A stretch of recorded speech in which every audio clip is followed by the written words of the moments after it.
YCP senior నేత TTD మాజీ chairman Bhumana Karunakar Reddy senior IAS అధికారిని శ్రీలక్ష్మిపై తీవ్ర స్థాయిలో విరుచుకుపడ్డారు. ఆమెను అవినీతిలో అనకొండ అంటూ అభివర్ణించిన ఆయన టీడీఆర్ బాండ్ల విషయంలో ఎలాంటి విచారణకైనా తాను సిద్ధమని సవాల్ విసిరారు. గత 2 ఏళ్లుగా తన మనసులో ఉన్న అభిప్రాయాన్ని ఇప్పుడు బయట పెడుతున్నానని భూమన స్పష్టం చేశారు. గతంలో పనిచేసిన సదరు ఐఏఎస్ అధికారికి డబ్బు సంపాదించాలనే ధ్యాస తప్ప నైతిక విలువలు లేవని ఆరోపించారు. ఆమె శాఖకు సంబంధించిన మంత్రులను సైతం ఆమె కనీసం లెక్క చేయలేదని, కింది స్థాయి అధికారుల పట్ల తాటకిలా వ్యవహరించారని తీవ్ర విమర్శలు చేశారు. తిరుపతిలో మాస్టర్ ప్లాన్ రోడ్లు వేస్తున్న సమయంలో టీడీఆర్ బాండ్ల ద్వారా భారీగా దోచుకోవాలని ఆమె ప్రణాళిక వేశారని, అయితే తాము దానిని అడ్డుకున్నామని భూమన వివరించారు. ఈ విషయం తట్టుకోలేకే శ్రీలక్ష్మి నెల్లూరు జిల్లా నేతలకు తప్పుడు సమాచారం అందించి తాను 2,000 కోట్ల రూపాయలు దోచుకున్నానంటూ అబద్ధపు ప్రచారం చేయించారని భూమన ఆరోపించారు. తాను ₹1 అవినీతికి పాల్పడినట్లు నిరూపించినా ఎలాంటి శిక్షకైనా సిద్ధమని ఆయన సవాల్ విసిరారు. ఆమె 35 ఏళ్ల సర్వీసులో ఎక్కడ పనిచేసినా వందల వేల కోట్ల లూటీ చేశారు. ఆమె అవినీతి గురించి సుప్రీంకోర్టుకు కూడా తెలుసు అని భూమన వ్యాఖ్యానించారు.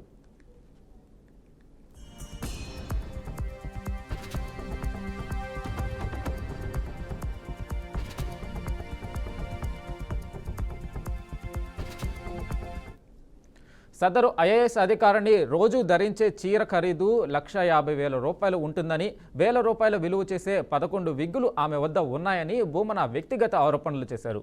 నీతిగా నిజాయితీగా ఉన్న తనపై కక్షగట్టి కుట్రపూరితంగా అసత్య ప్రచారం చేస్తున్నారని ఆయన ఆవేదన వ్యక్తం చేశారు.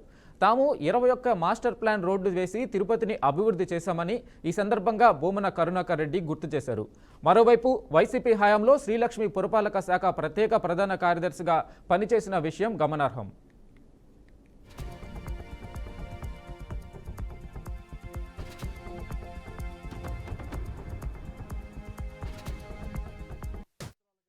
దాదాపు నా మనసులో ఉన్నటువంటి అభిప్రాయం ఇది.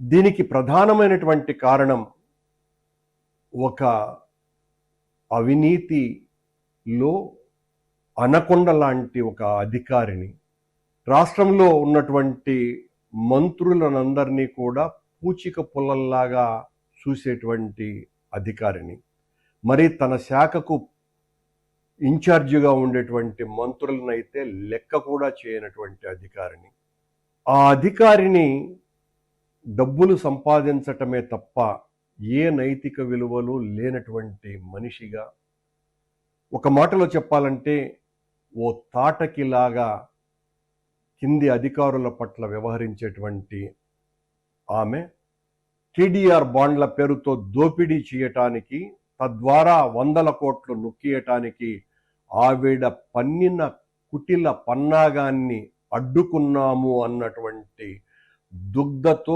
కోపంతో ఆవిడ ఏం మాట్లాడినా చెల్లుతుంది కాబట్టి 2,000 కోట్ల రూపాయలు అవినీతి జరిగిందేనని ఆ రోజు నుంచి ఈ రోజు వరకు కూడా మా మీద ఎంత ప్రచారం చేశారో అందరికీ కూడా తెలుసు. ఇప్పుడు మళ్ళీ చెప్తున్నాను, నేను ఏ విచారణకైనా సిద్ధమే. ₹1 అవినీతి మేము చేసి ఉండినా మేము దేనికైనా కూడా ఆ శిక్షకు బద్దులమై ఉంటామనని. కానీ ఈ అవినీతి అధికారిని గత 30-35 సంవత్సరాలుగా తను ఎక్కడ పనిచేసినా వందల వేల కోట్ల రూపాయలు లూటీ చేసి, అత్యున్నత న్యాయస్థానం కూడా మీ నీతి గురించి మాకు చాలా బాగా తెలుసులేనని వెటకారపు మాటలు పడ్డటువంటి అధికారిని, ఓ పూతనకు ఏమాత్రమూ తక్కువ కాదు, లంకిణి కంటే కూడా చాలా విపరీతమైనటువంటి చేష్టలు ఉన్నటువంటిది. రోజు ధరించే చీర ఖరీదు కనీసం అంటే ₹1,50,000. ఆమె చేసేటువంటి ఉద్యోగం ఏంటి, ఆమెకు వచ్చేటువంటి జీతం ఎంత, ఆవిడ ధరించేటువంటి చీరల ఖరీదు ఎంత, ఇవన్నీ కూడా నాకు చాలా స్పష్టంగా తెలుసును. 50 లక్షల రూపాయల కంటే విలువైనటువంటి విగ్గులు ఆవిడకు దాదాపు 11 ఉన్నాయి. ఆవిడ అసలు భూమినే కొల్లగొట్టింది అన్నటువంటి పేరు కూడా గాంచినటువంటి వ్యక్తి. నా మీద తెలుగుదేశం వాళ్లను ఉసిగొల్పి 2,000 కోట్ల రూపాయల అవినీతి జరిగింది అని ప్రచారం చేయటానికి ఈ ఆధునిక రజియా సుల్తానానే కారణమని చెప్తున్నారు. ఇక దీనిపై మనతో మాట్లాడడానికి టీడీపీ ఆర్గనైజింగ్ సెక్రటరీ గుడిసె ఆదికృష్ణమ్మ గారు ఉన్నారు. ఆదికృష్ణమ్మ గారు నమస్తే అండి. నమస్కారం అండి. సో ఇది బూమన కరుణాకర్ రెడ్డి ఐఏఎస్ అధికారిని శ్రీలక్ష్మి పట్ల తీవ్రమైన ఆరోపణలు చేయడం జరిగింది. ఆమె అవినీతి మీద ఆమెను పర్సనల్గా కూడా ఆయన మాట్లాడడం జరిగింది. సో దీనికి సంబంధించి మీ అభిప్రాయం ఏంటి?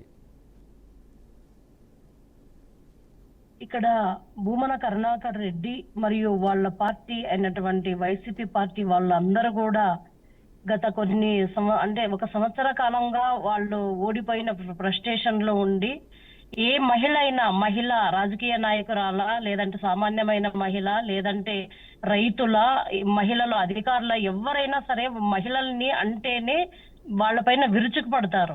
శ్రీలక్ష్మి గారి గురించి ఐఏఎస్ ఆఫీసర్ శ్రీలక్ష్మి గారు అనేది ఆమె వాళ్ళ రాజశేఖర రెడ్డి గారి పీరియడ్ లోన ఆమె చేసిన అవినీతి కారణంగా ఆమెని పక్కన పెట్టేశారు, జైల్లోకి వేశారు. కానీ ఆ రోజు ఆమెను ఇదే వైసీపీ వాళ్ళు, ఇదే జగన్మోహన్ రెడ్డి గారి అండ్ వాళ్ళ టీం వాళ్ళందరూ కూడా ఆమెను వెనుకేసుకొని వచ్చి ఆమె అసలు తప్పు చేయలేదు అని చెప్పి మళ్ళీ జగన్మోహన్ రెడ్డి గారు ముఖ్యమంత్రి అయిన తర్వాత ఆమెని ఆంధ్రప్రదేశ్ కి తీసుకొని వచ్చి మళ్ళీ ఆమెకు ఒక స్థానం కల్పించడం జరిగింది.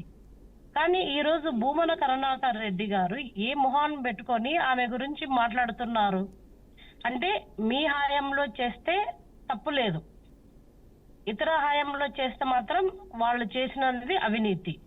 ఇక్కడ భూమన కరుణాకర్ రెడ్డి గారు చేసిన అవినీతి కుంభకోణం బయలు అయ్యేసరికి వాటిపైన విచారణ జరుపుతుండడం కోసం ఈ రోజు కమిటీ వేయడం వల్ల ఆయన ఇట్లా అధికారి పైన అనరాని మాటలతో, ఒక మహిళను, ఏ వ్యక్తి కూడా అనరాని మాటలతో ఈ రోజు ఆ మహిళ పైన విరుచుకుపడుతున్నాడు. ఐఏఎస్ ఆఫీసర్ అనేది అవసరం లేదు, వాళ్ళకు రాజకీయ నాయకురాలు అనేది అవసరం లేదు. ఇలా ప్రతి ఒక్కరిని కూడా ఆదికృష్ణ గారు అయితే ఆయన అవినీతి ఆరోపణలు చేయడంలో కూడా ఆమె 50 లక్షల రూపాయల విగ్గులు అలాంటివి చాలా ఉన్నాయి ఆమె దగ్గర. ఆమె ధరించే చీర ఖరీదు, ఒకరోజు చీర ఖరీదు 1,50,000 అని అలాంటి మాటలు చెబుతున్నారు. అది ఎంతవరకు అంటే ఆధారాలు లేకుండా అలాంటి మాటలు మాట్లాడడము అది ఎంతవరకు కరెక్ట్ అంటారు? అసలు నిజమేనంటారా? అవును, అదే అండి, వైసీపీ వాళ్ళకి మతి భ్రమించింది. ప్రతి వైసీపీలో ఉండే పెద్ద లీడర్ దగ్గర నుంచి కింద కార్యకర్త వరకు కూడా మతి భ్రమించి వాళ్ళు ఏం మాట్లాడుతున్నారో అర్థం కాని పరిస్థితుల్లో ఈ రోజు ఉన్నారు. దానికి ఎగ్జాంపుల్ భూమన కరుణాకర్ రెడ్డి గారు ఈ రోజు ఒక మహిళను, ఆమె ఎంత చీర ఈయనకు తెలుసా, ఆమె కట్టుకున్న చీర ధర ఈయనకు తెలుసా, ఆమెకు పెట్టుకున్న విగ్గు ధర ఈయనకు తెలుసా, ఎంత కరెక్ట్ అంటే ఒక అబద్ధాన్ని కూడా వాళ్ళు ఎంత పొట్రేట్ చేస్తారు అంటే అది నిజమేమో, నిజంగేమో ఆమె 1.5 లక్ష చీర ధర అంటే ఈయన ఆమె కొన్నప్పుడు ఈయన చూశాడా, లేదా కట్టుకున్నప్పుడు ఈయనకు తెలుసా, ఆ చీరల గురించి తెలుసా? అంటే మహిళలను ఆమె తప్పు చేసిందా ఒప్పు చేసిందా అనేది పక్కన పెడదాం, ఆ శ్రీలక్ష్మి గారు ఏం చేసినా పక్కన పెడదాం. బట్ ఒక మహిళను కించపరిచే విధంగా ఆమె నిన్ను లంకిని అంటున్నాడు, ఇంకో రకంగా తిడుతున్నాడు, అన్ని రకాల ఒక శపించే ధోరణిలో ఆయన తిడుతున్నాడు. కానీ ఇది నిజంగా ప్రతి వైసీపీ వాళ్ళండి, ఇక్కడ ప్రతి వైసీపీ వాళ్ళు మొన్నటికి మొన్న మా ఎమ్మెల్యే గారిని కూడా తిట్టారు. ఇలా ప్రతి మహిళను కూడా కించపరిచే విధంగా ఆంధ్రప్రదేశ్ రాష్ట్రంలో ఈ రోజు వైసీపీ పార్టీ ఉంది అంటే నిజంగా చాలా దారుణం. ఎందుకంటే జగన్మోహన్ రెడ్డి గారు సాక్షాత్ వాళ్ళ తల్లిని చెల్లిని పక్కన పెట్టి తల్లి పైన చెల్లి పైన కోర్టుకు వెళ్ళిన సందర్భాలు ఉన్నాయి. కాబట్టి మేము దీన్ని తీవ్రంగా ఖండిస్తున్నాం. పార్టీ ఇప్పటికైనా మారాలి. నిజంగా భూమన కరుణాకర్ రెడ్డి గారు తప్పు చేయలేదంటే మీరు రండి, మీరు నేరాన్ని రుజువు, మేము నేరం చేయలేదు అనేది రుజువు చేసుకోండి. అంతేగాని ఇలా మీ హయాంలో చేస్తే మాత్రం ఒప్పు, మిగతా ఎవరి హయాంలో ఇప్పుడు ఆమె ఐఏఎస్ అధికారి రాజశేఖర రెడ్డి గారు ఉన్నప్పుడు ఆయనతో పాటు చేరి ఆమె కూడా అవినీతికి పాల్పడింది అనేది అందరికీ తెలుసు. కానీ ఈ రోజు ఆమె ఏదో అంటే ఆమెలో మార్పు వచ్చి వీళ్ళు చేసిన అధికారాన్ని ఆమె బట్టబయలు చేసడం వల్ల ఈ రోజు ఆమె వాళ్ళకు ఒక శత్రువులాగా కనపడుతుంది ఇక్కడ. అయితే ఆమెకి వైఎస్ఆర్సీపీ పార్టీ నేత బొమ్మన కరుణాకర్ రెడ్డి. కానీ ఆమె అవినీతి మరకల్లో ఉన్నా కూడా ఆమెకి ముఖ్యమైన పదవులు వైఎస్ఆర్సీపీ కట్టబెట్టడం కూడా చూసాం. మరి అలాంటప్పుడు వైఎస్ఆర్సీపీ ఎందుకు ఆమెని ఎంకరేజ్ చేయాల్సి వచ్చింది? అదే మేము చెప్తున్నామండి. వాళ్ళ హయాంలోన ఇప్పుడు జగన్మోహన్ రెడ్డి గారే ఆమెను తీసుకొచ్చారు. జైలు నుంచి బయటకు వచ్చిన తర్వాత ఆమెని తెలంగాణ నుంచి ఈ రోజు ఆంధ్రప్రదేశ్ తీసుకొచ్చింది జగన్మోహన్ రెడ్డి గారే. అంటే వాళ్ళ ప్రభుత్వంలో ఉన్నప్పుడు ఆమె చేసినవేవి కూడా అవినీతి కాదు. ఈ రోజు ఆమె మనసు మార్చుకొని భూమన కరుణాకర్ రెడ్డి చేస్తున్నటువంటి అవినీతిని ఈ రోజు ఆమె బయట పెట్టినందుకు ఈ రోజు ఆమెను కూడా వాళ్ళు విమర్శించే ధోరణిలో ఉన్నారు అంటే అర్థం చేసుకోవాలి. వైసీపీ వాళ్ళు ఎలాంటి మహిళల పైన రోజు రోజుకి ఎలాంటి కుట్రలు పన్నుతున్నారు, ఎలా మహిళల్ని ఎలా కించపరిచే విధంగా మాట్లాడుతున్నారు అనేది కూడా ఆంధ్రప్రదేశ్ రాష్ట్ర ప్రజలు గమనించాలి అని చెప్పి ఒక మహిళగా నిజంగా నేను బాధపడుతున్నాను. ఎందుకంటే ఎక్కడ చూసినా వైసీపీ వాళ్ళు మహిళల్ని తీవ్రంగా ఖండిస్తున్నారు, తీవ్రంగా విమర్శిస్తున్నారు. వ్యక్తిగతంగా ఆమె కట్టిన చీర ఎందుకు ఆమె అవినీతి చేసి కట్టిందని చెప్పి ఈ రోజు ఈయన బయట వచ్చి మాట్లాడుతున్నాడే. ఆమె కట్టిన చీర ధర గురించి అంత నీచంగా మాట్లాడడం, ఆమె విగ్గులు పెట్టుకుంటుంది, ఇన్ని విగ్గులు ఉన్నాయని ఇలా ఎందుకు మాట్లాడతారు? కాబట్టి ఇట్లాంటి మాట్లాడే వాళ్ళని అందరినీ కూడా నిజంగా చెప్తున్నాము, మహిళా కమిషన్ కూడా తీవ్రంగా తీసుకోవాలి వీటిపైన. ఎందుకంటే రోజు రోజుకి పెరిగిపోతున్నారు వైసీపీ వాళ్ళు, మహిళల పైన చేసే విమర్శలు రోజు రోజుకు పెరిగిపోతున్నారు. కాబట్టి వీటిపైన మహిళా కమిషన్ కూడా యాక్షన్ తీసుకోవాలని చెప్పి మేము ఒక మహిళా నేతగా నేను తీవ్రంగా ఖండిస్తున్నాను. ఆమె చేసిన అవినీతి ఏదైనా ఉంటే మనం ఫైట్ చేద్దాం, అంతేగాని ఈ విధంగా మాట్లాడడం మంచి పద్ధతి కాదు. అయితే ఆమె టీడీఆర్ బాండ్ల ద్వారా అక్కడ ఏదైతే తిరుపతిలో ఆమె దోచుకునే ప్రయత్నం చేశారు, ఇంకా కింది స్థాయి ఉద్యోగాలను కూడా చాలా నీచంగా చూసే ప్రవృత్తి ఆమెకు ఉంది అనేసి కూడా ఆమెని మాట్లాడడం జరుగుతూ ఉంది. అంటే ఆమె అంతలా కింద స్థాయి ఉద్యోగాలని తక్కువ చేసి చూసేవారు అని అనుకోవచ్చా? వైసీపీ హయాంలో ఉన్నప్పుడు రాని ఆరోపణలు ఇప్పుడు చేస్తున్నారంటే ఆయన భూమన కరుణాకర్ రెడ్డి గారి భాగవతం బయటపడుతుండడం వల్ల కూడా ఇది ఆయన అసహనానికి గురి అవుతుండడం అయ్యుండొచ్చు. ఎందుకంటే ఈ రోజు వైసీపీ హయాంలోనే ఆమె ఎన్నో శాఖల్లో పనిచేసింది. అక్కడ లేని ఆరోపణలు ఇక్కడ ఎందుకంటే భూమన కరుణాకర్ రెడ్డి గారు టీడీఆర్ బాండ్ల పైన తీసుకుని వచ్చి చాలా అవినీతిని ఎదుర్కొంటున్నారు. ఈ రోజు 1000 కోట్ల కుంభకోణాన్ని ఆయన ఎదుర్కొంటున్నాడు. కాబట్టి వీటన్నిటిని పక్కదారి పట్టించేందుకు ఆమె పైన ఆరోపణలు చేస్తున్నారు, అసనానికి గురవుతున్నారు, ఒక ఫ్రస్ట్రేషన్ లో ఉన్నారు ఈ రోజు వైసీపీ నాయకులు. కాబట్టి ఖచ్చితంగా ఏదైనా ఉంటే 100% మా ప్రభుత్వం ఎన్డీఏ కూటమి ఖచ్చితంగా వాటిని బయటికి తీస్తుంది. కానీ ఇలాంటి ఆరోపణలు వైసీపీ పార్టీ నాయకులైతేనేమి కార్యకర్తలు అయితేనేమి చేస్తే మంచిది కాదు అని చెప్పి మహిళలు ఈ రోజు చూస్తున్నారు.